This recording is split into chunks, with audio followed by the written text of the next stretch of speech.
لەگەڵ پەسەندکردنی بودجەی ساڵی 2019 حکوومەتی عێراق لەو بودجەیە بڕیاری سەرفکردنی 1 ملیار دینار درا بۆ سنووری سۆران بە مەبەستی زیاتر خزمەتکردنی سنوورەکە لە جێبەجێکردنی پرۆژە خزمەتگوزاریەکان، بەڵام تا ئێستا و بڕەپارەیە ڕەوانەی هەرێمی کوردستان نەکراوە. بۆ هەندێک قەزا و ناحیە و پارێزگای کوردستان لە زڵمی بودجەی عێراقێ وەکو شێوشی ئیستثنایی هەندێک پارە تەرخان کراوە، ئەو پارەیە نەگەیشتەمە.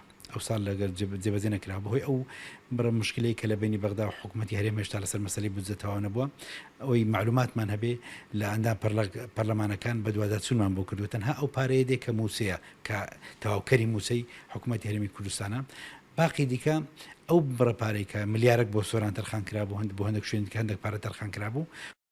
نوێنەرانی کورد لە ئەنجومەی نوێنەرانی عێراق هەمیشە هەوڵەکانیان چڕ کردوتەوە بەوەی بتوانن زۆرترین دەستکەوت بۆ هەرێمی کوردستان دەستەبەر بکەن.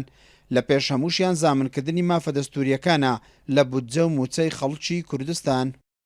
ئەو فەیزاناتانی لە هەندێک مەنتیقە ڕوویدا بە تایبەتی لە مەنتیقەی سۆران و باڵەکایەتی و ناوچە سنووریەکان، ئێمە وەکو فراکسیۆنی یەکێتی هەڵبەت لەگەڵ نوێنەرەکانی تردا هەوڵماندا کە بڕێک لە پارە تەرخان بکرێت لە بودجەی عێراق، ئەوەی کە پێی وترێت حاڵەتی کە تاڕیئە، وە لەم نێوەندەشدا بڕی 1 ملیار دینار تەخسیس کرا، بەڵام بەداخەوە نەک ئەوەی مەنتیقەی سۆران و ناوچە هیچ شوێنێکی تر نەخراوەتە بواری جێبەجێکردنەوە هەتا لە عێراقیش. لەگەڵ دروستبوونی قەیرانی دارایی هەرێم، پرۆژەگەلێکی زۆر لە سنووری سۆران وەستان. بەشێکی ئەو پرۆژانەش کاریگەری ڕاستەوخۆی کردا سەرژیان و گوزەرانی هاوڵاتیان.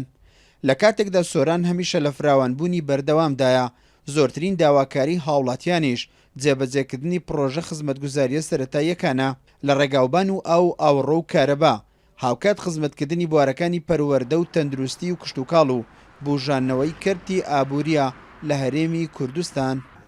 ئیسماعیل عوسمان، کورسات نیوز، سۆران.